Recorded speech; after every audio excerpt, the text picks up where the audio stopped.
And we mentioned this at the top of the broadcast. There's a massive rescue mission underway tonight off the coast of Florida. There, in an area known as Highland Beach, we came upon scientists and park officials tending to a pod of pilot whales, perilously close to shore. The whales were discovered by a fishing guide Tuesday afternoon, and scientists from NOAA arrived this morning to find 51 whales. 10 of the whales were dead as of Thursday morning, including 4 pod mates euthanized by wildlife officials after they were found to be in, quote, poor condition. Now, federal, state, and park wildlife officials are racing to save the remaining whales in the pod, but the situation looks bleak after attempts to guide the whales back out to sea failed Wednesday. For folks out there, you have to understand it is all flats out there. Very, very shallow water. In some places, less than a foot deep at low tide, and even at high tide, you may not get more than 3 or 4 feet. If that. And of course, scientists, biologists are still, unclear as to what it is that ultimately leads to these whales and dolphins, beaching themselves, whether it's viral, whether it's environmental. Nobody really knows what the cause is when you see something like this happen. Giant craters have been ripped out of these roads in southern Italy after a major landslide tore through a small town. After days of bad weather, including heavy rain and flooding, the concrete buckled and cracked, and buildings began sinking into the ground. There's nobody to be seen out driving today, as many routes have been left highly dangerous, with huge splits in the road, chunks of concrete torn up, and potholes big enough to swallow a small car. Motorists were forced to abandon their cars and run for shelter. Buildings have sunk, including the local supermarket. It comes days after bad weather and flooding in the area.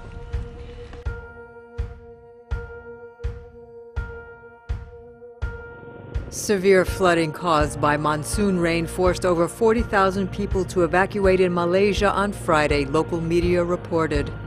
Malaysia's state news agency, Bernama, reported that at least 2 people died, while a father and son are missing.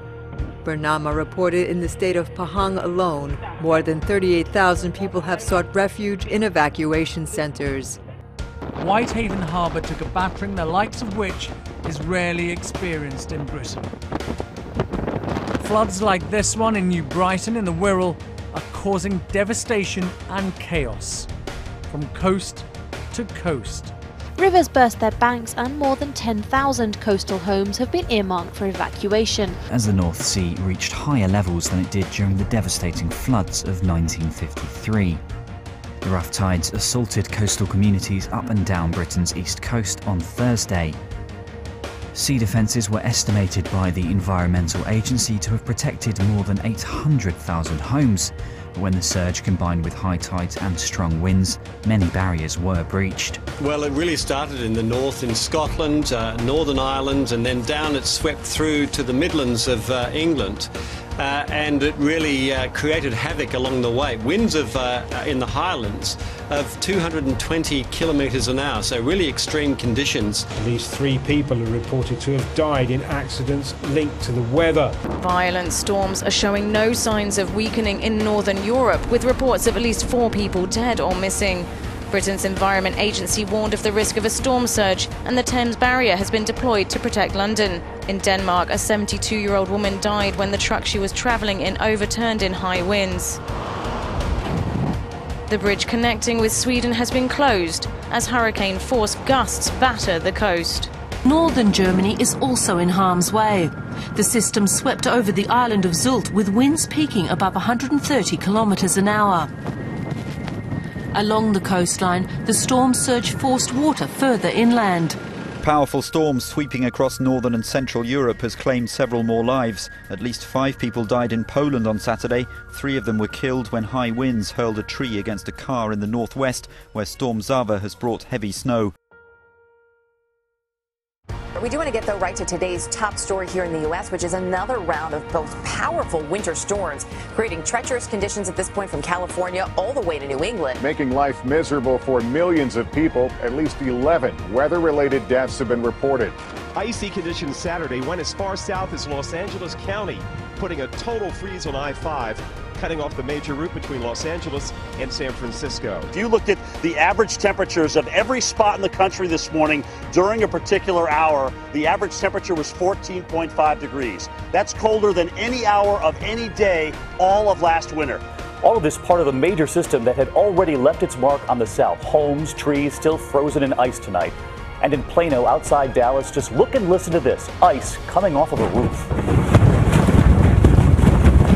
This time-lapse video shows just how quickly this storm blanketed roads in Pennsylvania. Authorities tonight urging drivers to stay off the roads. That hidden danger, black ice. Just outside Manhattan, deadly black ice, leaving a wreck of mangled vehicles, sending at least 40 to the hospital. Swerving on the Pennsylvania Turnpike ended in dozens of crashes and that killer pileup outside Austin, Texas. Drivers from New York City to Boston face a fine line between rain and freezing rain. This storm stretches from Alabama all the way through New England, and the Philadelphia area has been especially hard hit. Almost a foot of snow fell fast in some parts. You see how hard it snowed in Philly? Now this is the Eagles-Lions game. At some point you could barely even see the field. Baby, it's cold, all right, especially in Antarctica. Minus 135 Fahrenheit. That's a new record on planet Earth. Scientists say that's so cold it would actually hurt to breathe. The news comes as winter storms sweep across the U.S., setting regional record low temperatures of their own, but obviously nothing compared to the record set in Antarctica. The Holy Land has been rocked by a rare winter storm of biblical proportions, which brought snow to the whole country. The weather caused traffic disruptions and power outages, floods in the south, a brief closure of Tel Aviv International Airport, and a measure of excitement among the nation's many snow lovers. Snow has blanketed Jerusalem. Tel Aviv and surrounding areas have been hit with heavy rain and hail, and Haifa has received its first snowstorm in more than 2 decades. The storm, dubbed Alexa, has pushed temperatures below zero. Most of Israel, including the West Bank, has been affected by the storm. The Israeli government has even lifted the Jewish Sabbath public transport ban to help people to get to work. Thousands of people are still without electricity. This is the most severe snowstorm in decades in Israel. The snow reached up to 60 centimeters in Jerusalem and between 60 centimeters and 1 meter in the Golan during the 3-day storm, which left 4 people dead. Lebanon has been struck by heavy snow, leaving thousands of Syrian refugees out in the cold in tents as the first winter storm of the season batters the Middle East. Thousands awoke in Arsal village to find themselves blanketed in snow, which struck areas 1,000 to 1,500 meters above sea level. It is the start of what is predicted to be the worst winter for many years. The United Nations said it is extremely concerned for the plight of the 2.2 million refugees living outside Syria and the millions more displaced inside the country. The storm has also pounded much of Lebanon and parts of northern Syria, pushing temperatures below zero. Snow also battered most parts of central and southern Jordan, shutting down government offices, causing power disruptions and blocking roads. Even in the Gaza Strip, they saw some wet snowflakes for the first time in 10 years. And yes, we did see accumulating snow even in some of the suburbs of Cairo. We want to show you. It is a bright white light flying across the screen. There you see it. We've been making calls all night trying to figure this out. What was it?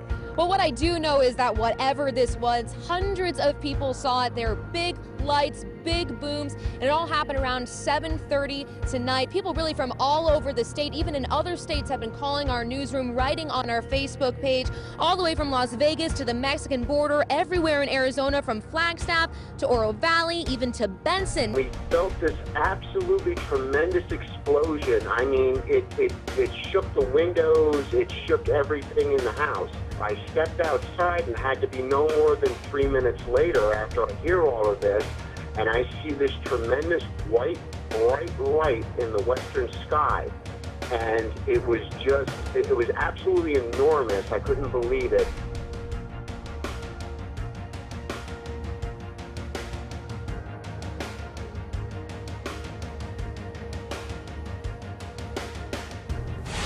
Heavy rains flooded much of Rio de Janeiro, submerging cars, crumbling some houses, and paralyzing the city. The mayor, Eduardo Paes, urged people to stay home and avoid the chaos that had gripped Rio. Major avenues were left completely underwater, cars abandoned. In some cases, residents were rescued in boats and jet skis. Classes were canceled at many schools, and some trains and subways were flooded and flights canceled. A giant sinkhole has buried 11 buildings in southwest China's Sichuan province. The sinkhole has yet to be contained and still expanding. The sinkhole opened up at 12:40 a.m. Friday in Hemsey County. The hole is about 60 meters long and 40 meters wide. The sinkhole swallowed up 11 buildings belonging to local resident Wang Jiashun. Fortunately, no one was injured or killed when the ground started to sink. Wang said he had been feeling the ground shaking over the last 20 days, although he did not realize it was a sinkhole starting to form. This is an incredible story. Hundreds of birds falling dead from the sky in Nokesville, Virginia yesterday. You can imagine everyone out there is wondering what happened as wildlife experts are starting to investigate. They just fell from the sky. That is strange. About 100 birds dead on the road, found Thursday afternoon. Most of them were picked up. A handful still remain. Heavy rain continues to batter the city of Wanning, which is down in southern China's island province of Hainan. The heavy rain there has disrupted life in dozens of counties as relocation gets underway to safely move more than 100,000 people. This has been the strongest rainfall on record Hainan has endured during the winter. Torrential rains have been hitting the province for the past 2 days, forcing the relocation of more than 150,000 people. Rising water levels in the city of Wanning has blocked traffic, leaving pedestrians stranded. 7 villages located in low-lying areas have been submerged. Businesses have been forced to close as store items lie underwater. The extreme weather has also destroyed at least 500 hectares of aqua farms. 200 soldiers have been deployed along major roads in a bid to ensure traffic runs smoothly and to rescue those trapped in cars.